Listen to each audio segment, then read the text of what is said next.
صلو علی الحبیب صلی اللہ تعالی علی محمد صلی اللہ علیہ وآلہ وسلم۔ وہ میٹھا تیل کے حوالے سے جو پوچھا تھا، تل کا تیل 100 گرام لے لیں اور اس کے اندر کسٹر آئل 50 گرام ملا لیجیے، تو یہ ان کو مکس کر کے بالوں میں لگائیں گے تو انشاءاللہ بالوں کے حوالے سے یہ اچھا ایک مفید تیل ہوتا ہے، تو بال وغیرہ جھڑتے ہوں اس حوالے سے بھی مفید ہے انشاءاللہ۔ بال جو جھڑ گئے وہ واپس آ جائیں، تو یہ سلمان بھائی نے اس حوالے سے فرمایا تھا، توجہ دلائی تھی، تو مقصد یہی تھا کہ جو بال جیسے جھڑ گئے ہیں تو اب بال آ جائیں، وہ تو خیر پتہ نہیں کہاں ہوں گے جو جا چکے، وہ تو جھڑ گئے نا جی، تو اللہ کے نیک بندے ہوتے ہیں، تو جن کو آقا علیہ الصلوۃ والسلام کی برکتیں نصیب ہوتی ہیں تو ان کے لوگ متبرک جو بال ہوتے ہیں وہ سنبھال کر رکھتے ہیں وقتاً۔ تو بہرحال اللہ پاک رحمت کی نظر فرمائے، بال جھڑ گئے ہیں یا جھڑتے ہیں تو انشاءاللہ اس حوالے سے یہ علاج فائدہ مند ہوگا کہ 30 گرام انڈے کا تیل لے لیں، 30 گرام انڈے کا تیل اور 30 گرام کلونجی کا تیل، اور تیسری چیز ہے اس کے اندر سرسوں کی طرح ایک تیل ہوتا ہے جسے کہا جاتا ہے تارے میرے کا تیل۔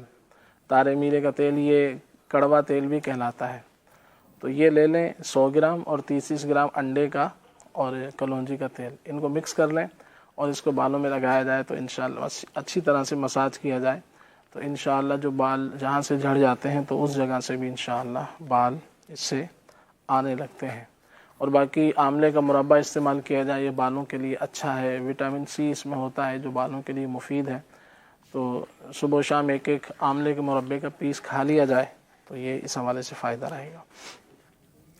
اسی طرح سے خارش بہت ہے، خارش کے حوالے سے فرمایا گیا، تو خارش کے لیے پہلے یہ دیکھ لیں بندہ اپنے کھانے پینے پہ غور کر لے کہ کیا کیا کھاتے ہیں، جو غذا ہے تو وہ اس کا بہت بڑا ایک تعلق ہوتا ہے امراض سے، تو اس طرح کے معاملات سے، تو اس لیے دیکھ لیں بڑے کا گوشت ایسوں کو بہت زیادہ نقصان کرتا ہے تو وہ چھوڑ دیجئے، اور اس کے علاوہ دیگر چیزیں دیکھ لیں کہ کیا کھانے کے بعد بعض لوگ جیسے انڈا کھاتے ہیں تو مزید ان کا یہ مرض بڑھ جاتا ہے، تو اس کو بھی دیکھ لیا جائے۔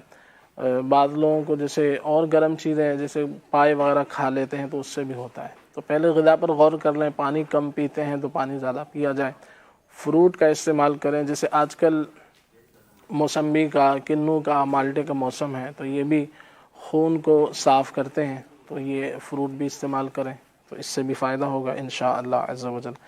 خارش کے اعتبار سے چونکہ ابھی ٹھنڈ کا موسم بھی ہے تو اس میں جو ہے ایسی دوا استعمال کی جائے کہ جو بہت زیادہ ٹھنڈی نہ ہو، یہ بھی خیال کریں۔ اس میں آپ گل منڈی آپ لے لیجئے، یہ 12 دانے رات کو پانی میں بھگو دیں اور صبح جو ہے اس کو چھان کر اس کا پانی پی لیا جائے تو انشاءاللہ عز و جل یہ اس حوالے سے مفید رہے گی۔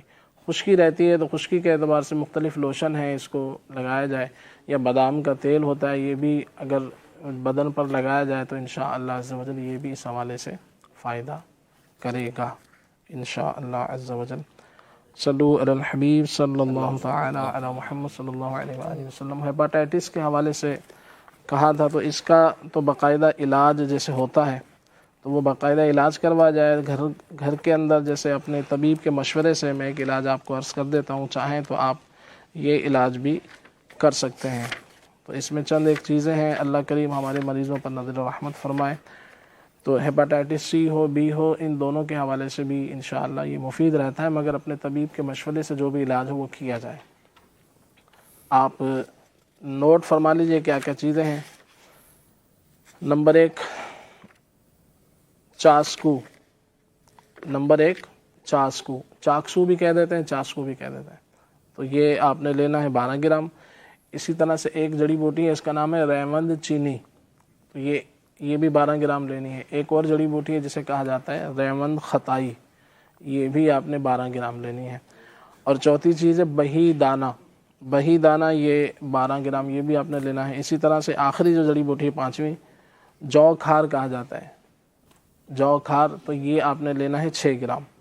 ان تمام کو پیس کر صبح و شام ایک ایک چمچ جو ہے پانی سے استعمال کریں تو اللہ نے چاہا تو انشاءاللہ عز و جل فائدہ حاصل ہوگا۔ اللہ کریم ہمارے مریضوں پر نظر رحمت فرمائے. صلو علی الحبیب صلی اللہ تعالی علی محمد صلی اللہ علیہ وآلہ وسلم. صحیح. اچھا یہ سردیوں کے بارے میں بھی کچھ بات ہو ہی جائے. السی کے بارے میں انہوں نے پوچھا ہے کہ السی کے بارے میں کیا فرماتے ہیں آپ؟ السی کے بارے میں کہ اس کے عام طور سے السی فائدہ مند ہے. اس کے لڈو بنا کر پنجاب میں تو خاص طور سے دیکھا ہے, اور یہ مٹھائی کی دکانوں پر بھی بکتے ہوئے دیکھا ہے. السی کے لڈو بنائے جاتے ہیں. السی اس کے اندر آپ بادام مکس کر لیں, بعض لوگ اس میں کھجوریں ملا لیتے ہیں, تو دیگر اس طرح کی چیزیں کچھ گڑ یا چینی یا شکر وغیرہ ملا کر اس کو بنایا جاتا ہے. تو اس کو بنا لیں گھر میں تو اچھی چیز ہے.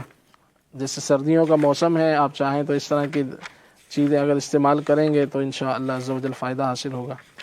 تو گھر کے اندر آپ چاہیں تو بنانا چاہیں تو آپ بنا سکتے ہیں. مثال کے طور پر اگر آپ بنا رہے ہیں تو اس کا میں وزن عرض کر دیتا ہوں. 50 گرام السی لے لیں, 50 گرام آپ اس کے اندر بادام شامل کر لیں, 50 گرام جو ہے اخروٹ شامل کر لیں, 50 گرام اس کے اندر پستے شامل کر لیں, اور 50 گرام آپ اس کے اندر شامل کر لیں کیکر کی جو گوند ہوتی ہے وہ شامل کر لیں. اور پھر اس کے اندر 100 گرام کے آس پاس جو ہے کھجور لے لیں. کھجور اس کی گٹھلیاں نکال کر یہ ساری چیزیں پیس کر اگر آپ چاہیں تو اس کو بھون لیں. جو گوند ہوتی ہے اس کو آپ چاہیں تو بھون لیں تو اور مزید فائدہ ہو جائے گا. بھون کر اس کو پیس لیا جائے. پھر یہ بادام پستے اخروٹ اور السی ان کو بھی پیس لیا جائے, اور پھر یہ آپ نے کھجور جو لیں گے تو اس کے ساتھ اس کو مکس کر کے اس کے چھوٹے چھوٹے لڈو بنا لیں. تو یہ عام سا چھوٹا سا ایک طریقہ ہے. تو اس کو بنا کر لڈو رکھ لیں تو بچے بھی عام طور سے اس کو پھر لڈو کے انداز میں بنا ہوگا تو اچھے انداز سے کھا لیتے ہیں, بجائے اس کے کہ ان کو الگ الگ دیں تو وہ اس طرح سے کھا لیں گے. اور یہ انشاءاللہ بہت زیادہ مفید بھی رہے گا. گرمی سردیوں کا موسم بھی ہے. مزید اس کو بہتر کرنا چاہیں تو اس کے اندر آپ میتھی دانہ بھی 50 گرام ملا سکتے ہیں کہ سردیوں میں میتھی دانہ بھی فائدہ کرتا ہے. جی میتھی دانہ, السی, اخروٹ, پستے, بادام, اللہ پاک نے وسعت دی ہو تو آپ اس کے اندر چلغوزے بھی ملا لیں. ویسے تو یہ کافی جیسے مہنگی چیزیں ہوتی ہیں, مگر اس میں سے کوئی ایک چیز بھی آپ استعمال کریں. جیسے میتھی دانے, تھوڑا سا میتھی دانہ چوتھائی چمچ کھا لیا جائے, یا السی آدھا چمچ کھا لیا جائے, یا انجیر ایک دو دانے کھا لیے جائیں, جتنی یعنی کہ حسب جتنی جیب میں یعنی کہ گنجائش ہے اس حوالے سے. اخروٹ, پستے, بادام وغیرہ تو انشاءاللہ عز و جل اس حوالے سے مفید رہے گا. کچھ اگر عام طور سے کم گنجائش ہے تو کھجور تقریباً لوگ استعمال کر ہی لیتے ہیں. اور کھجور عام ہے, کھجور ماشاءاللہ یہ بہت فائدہ مند ہے. اور 2-3 دانے اگر روزانہ کھجور کے کھا لیے جائیں تو انشاءاللہ یہ بہت زیادہ جسم کے قوت کے لیے, بچوں کے لیے, بڑوں کے لیے, سبھی کے لیے مفید ہے. اور بعض لوگوں کے پیٹ میں کیڑے ہوتے ہیں تو وہ شکایت کرتے ہیں تو وہ پرہیز بھی کریں عام باہر کی چیزوں سے, اور 2-3 کھجوریں صبح خالی پیٹ کھا لیں تو انشاءاللہ عز و جل پیٹ کے کیڑوں کے لیے بھی مفید ہے, اور جسمانی طاقت کے لیے بھی کھجور مفید ہے. تو کچھ اور نہ صحیح کم از کم کھجور جو ہے یہ ضرور اب خود بھی استعمال کریں, اپنے بچوں کو بھی استعمال کروائیں تو اس کے فائدے انشاءاللہ آپ دیکھیں گے. اب یہ کہ صبح کھا لی جائے تو سب سے بہتر ہے, دودھ کے ساتھ کھا لیں تو اور اچھا ہے. اور اس کے ساتھ دیگر اگر چیزیں جو بیان کی ہیں اگر یہ بھی استعمال فرما لیں اس طرح سے بنا کر تو انشاءاللہ سردیوں کے اعتبار سے بہت زیادہ مفید جو ہے یہ ناشتہ ہو جائے گا. صبح ایک آدھ لڈو کھا کر اس کے ساتھ آپ دودھ پی لیں تو یہ آپ کا ناشتہ ہو جائے گا. واہ سبحان اللہ, مرحبا خلیل بھائی, کیا بات ہے آپ کی. اور مدنی چینل کے ناظرین, یہاں ہم بڑھیں گے آگے اور دعا بھی ہے اللہ مریضوں کو صحت اور سلامتی عطا فرمائے.